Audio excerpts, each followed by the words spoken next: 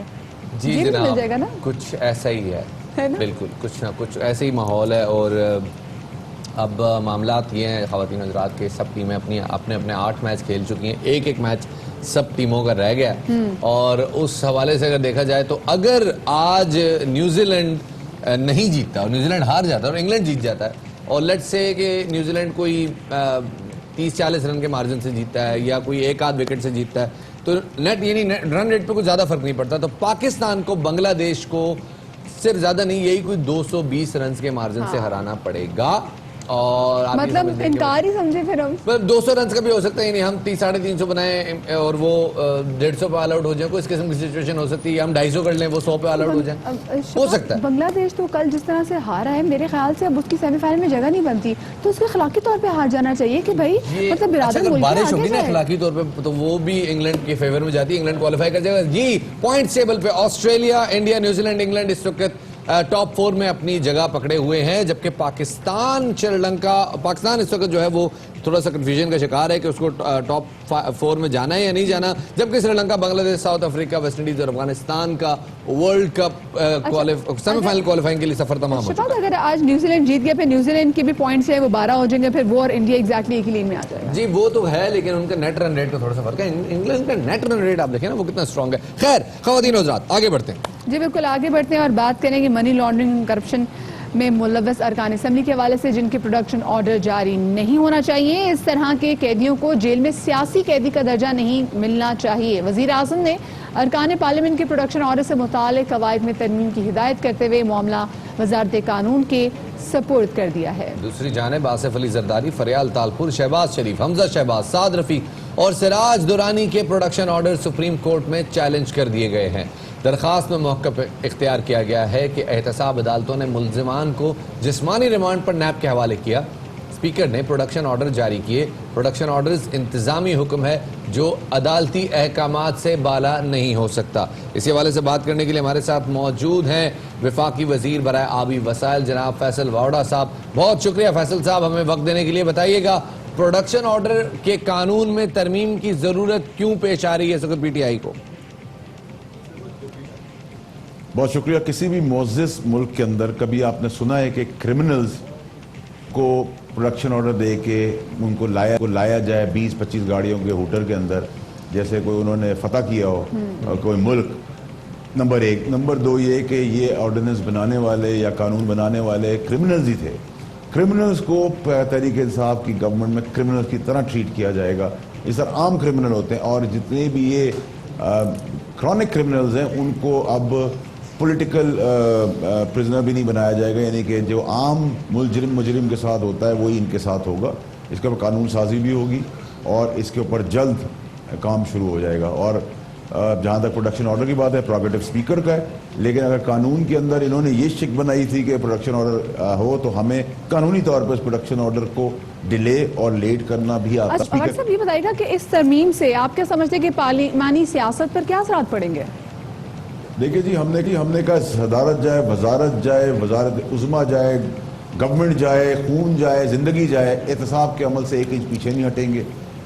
ہر ادارے کو آزاد کر دیا ہے. جو بھی جس پارٹی کا بھی ہے, جس نے پاکستان کا ساتھ ظلم کیا ہے, کرپشن کی ہے, بربریت کی ہے, ان سب کو قانون کے کٹہرے میں آگے کھڑا ہونا اور اس کے حساب. اچھا یہ بتائیے گا سر کہ یہ ترمیم آسان تو ظاہر ہے نہیں ہوگی, اپوزیشن اس پہ بھرپور مزاحمت کرے گی, اور آپ کے بھی ارکان میں سے کچھ لوگوں کو ڈر ہوگا کہ کل کو یہی قانون آپ کے خلاف بھی استعمال ہو سکتا ہے. اگر حکومت چاہے تو وہ اپوزیشن کو اریسٹ کروا کے پھر جو مرضی قانون اپروو کرواتی پھرے. تو اس کے لیے آپ کو کیا لگتا ہے کہ آپ کی اتحادی جماعتیں جو کہ وہ سوئنگ اسٹیٹ کا درجہ رکھتی ہیں, سوئنگ پارٹیز کا درجہ رکھتی ہیں, آپ کو کیا لگتا ہے کہ وہ راضی ہو جائیں گی؟ دیکھیں جی جیسے بجٹ نہیں پاس کرانے کی بات کرتے ہم نے پاس کرا لیا. انہوں نے اے پی سی کا کہا تھا, ہم نے کہا تھا اے پی سی نہیں ہوگی. انہوں نے کہا کہ رہبر خیبر کا کوئی بنال لے کے آ رہے ہیں, وہ نہیں ہوگا. انہوں نے کہا سینٹ چیئرمین جائے گا, وہ نہیں ہوگا. حکومت جائے گی, الحمدللہ وہ نہیں ہو رہا. اسی طرح الحمدللہ یہ بھی آپ کو قانون سازی کر کے دکھائیں. اچھا لیکن یہ پروڈکشن آرڈر جس اصول کی بنیاد پر جاری کیے جاتے ہیں اس بنیاد کو دھچکا پہنچے گا, آپ اس پر کیا کہیں گے؟ لیکن اگر اس قانون کی باریکی میں جائیں تو اس قانون کے اندر بھی یہ لکھا ہوا ہے کہ اگر اف نیسسری، اگر ضروری ہو، کوئی زندگی موت کی بات ہو، کوئی عوام کی بات ہو، یہ تھوڑی کہ آپ کرمنل ہیں اور کرمنل کو ہوا کھانے کے لیے جیسے اب میاں صاحب کو ملے تھے ویسے آپ ہر روز ہر دوسرے دن بلا کے ہوا کھلائیں، تو پھر جو عوام جیل میں لوگ ہیں ان کے بھی جیل کے دروازے کھولیں. وہ انسان نہیں ہے یا وہ پاکستانی نہیں ہے. جو اب ان پہ اپلائی ہوا قانون وہ ان پہ بھی اپلائی ہوگا. ان کے اوپر بہت فیصل واڈا صاحب ہمارے ساتھ موجود تھے اور بتا رہے تھے کہ فی الحال اس قانون کو اپروو کروانے کے لیے پی ٹی آئی تو کمر بستہ ہے. اب اس پہ موقف لے لیتے ہیں اپوزیشن جماعتوں کا. سب سے پہلے بات کرتے ہیں پیپلز پارٹی کے رہنما چودھری منظور جو ہمیں جوائن کر چکے ہیں. بہت شکریہ چودھری صاحب میں وقت دینے کے لیے. سر یہ بتائیے حکومت پروڈکشن آرڈر سے متعلق جو قواعد تبدیل کرنے کی بات کری ہے، وزیر اعظم عمران خان نے وزارت قانون کو اس حوالے سے عمل درآمد کرنے کی ہدایت بھی کر دی ہے. آپ یہ بتائیے گا کہ یہ جمہوریت کے اعتبار سے، ڈیموکریسی اقدار، ڈیموکریٹک ویلیوز کے اعتبار سے کیسا اقدام ہے؟ اور آپ کو لگتا ہے کہ جو حکومت کا موقف ہے کہ کسی مہذب ملک میں ایسے لوگ جو ان کے اوپر مقدمات ہوں ان کو عدالت میں نہیں بلایا جاتا، آپ کو لگتا ہے کہ اس قانون کی راہ میں پیپلز پارٹی کو رکاوٹ بننا چاہیے اور وہ بنے گی؟ دیکھیں بڑی سمپل اور سیدھی بات ہے کہ یہ آج ہمارے تو لوگ جیلوں میں چلے گئے ہیں، آئندہ کس نے جانا ہے؟ آئندہ پی ٹی آئی والوں نے جانا ہے. اور یہ تو ابھی بھی جانے والے ہیں. 17 کیسز ہیں ان کے خلاف، انکوائریز ہیں کے پی کے کی، باقی یہاں پہ پنجاب میں ہیں سارے. سب سے پہلے پروڈکشن آرڈر جاری کس کے ہوئے؟ علیم خان کے. پنجاب اسمبلی میں تو قانون ہی نہیں تھا پروڈکشن آرڈر جاری کرنے. تو اگر یہ ایسا کریں گے تو یہ اپنے لیے تیار ہو جائیں. کل کو عمران خان کے بھی ہو سکتا ہے یا کسی اور کے بھی ہو سکتا ہے. پی ٹی آئی کے جو منسٹرز ہیں، پرویز خٹک پہ کیسز ہیں، باقی لوگوں کے کیسز ہیں، تو کیا پھر کل کو ان کے بھی نہیں کریں گے؟ تو نہ کریں، کر لیں، یہ لے آئیں. Fair enough. اچھا چاہے گا کہ پاکستان پیپلز پارٹی سینٹ کی تبدیلی چاہتی ہے، لیکن حکومت اور اتحادیوں نے چیئرمین سینٹ سے ملاقاتیں کر کے انہیں یقین دہانی کرائی ہے کہ ان کو نہیں ہٹایا جائے گا. کیا حکومت چیئرمین سینٹ کی تبدیلی روک سکے گی، آپ کو لگتا ہے؟ مجھے یہ بتائیں، فیصل جاوید صاحب کے 5 ووٹ ہو جانے ان کو ملنے کے بعد، یہ کیا بات کر رہے ہیں؟ فیصل جاوید حکومتی اتحادی ہے یا حکومت کا ایک سینیٹر ہے، اس کے ملنے یا نہ ملنے سے کیا فرق؟ کچھ ممبر قومی اسمبلی مل رہے ہیں ان کو اور یقین دلا رہے ہیں کہ آپ ڈٹے رہیں. تو ان ممبران کو میں پوچھتا ہوں، آپ نے جا کر ووٹ دے دینے ادھر؟ یہ کون سا طریقہ ہے؟ آپ وہاں پہ میجورٹی ہے، جب میجورٹی بندہ کھو جائے تو اس کے بعد تو ویسے ہی ان کو خود ہی استعفیٰ دے دینا چاہیے. ضرور بندے نے کوئی اگلا گھر دیکھ کر ہی جانا ہوتا. بہت بہت شکریہ چودھری منظور صاحب ہمارے ساتھ موجود رہنے کا. اور وہ 2 باتیں کی طرف چاندی کی، ایک تو چیئرمین سینٹ کا انہوں نے کہا کہ جناب اب تو اپوزیشن جو ہے وہ ساری ٹیم اپ ہو چکی ہے ان کو ہٹانے کے لیے. اور دوسری بات انہوں نے کہی کہ یہ جو قانون ہے پروڈکشن آرڈر کا، یہ خود پی ٹی آئی نے بھی استعمال کیا ہے. اور اسپیشلی پنجاب کی اگر بات کی جائے تو پنجاب میں تو یہ قانون ہے بھی نہیں، لیکن پھر بھی علیم خان کو لے کر آئے تھے.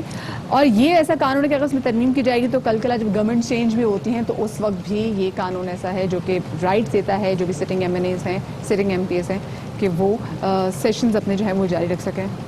یہ سب کے حق میں میرے خیال سے. بریک لے لیتے ہیں، ہم بھی ذرا اس حوالے سے ڈسکشن کر لیتے ہیں. آپ بھی ذرا تھوڑا سا ریفریش ہو کے آئیے. چھوٹا سا break. We'll be right back after this short break.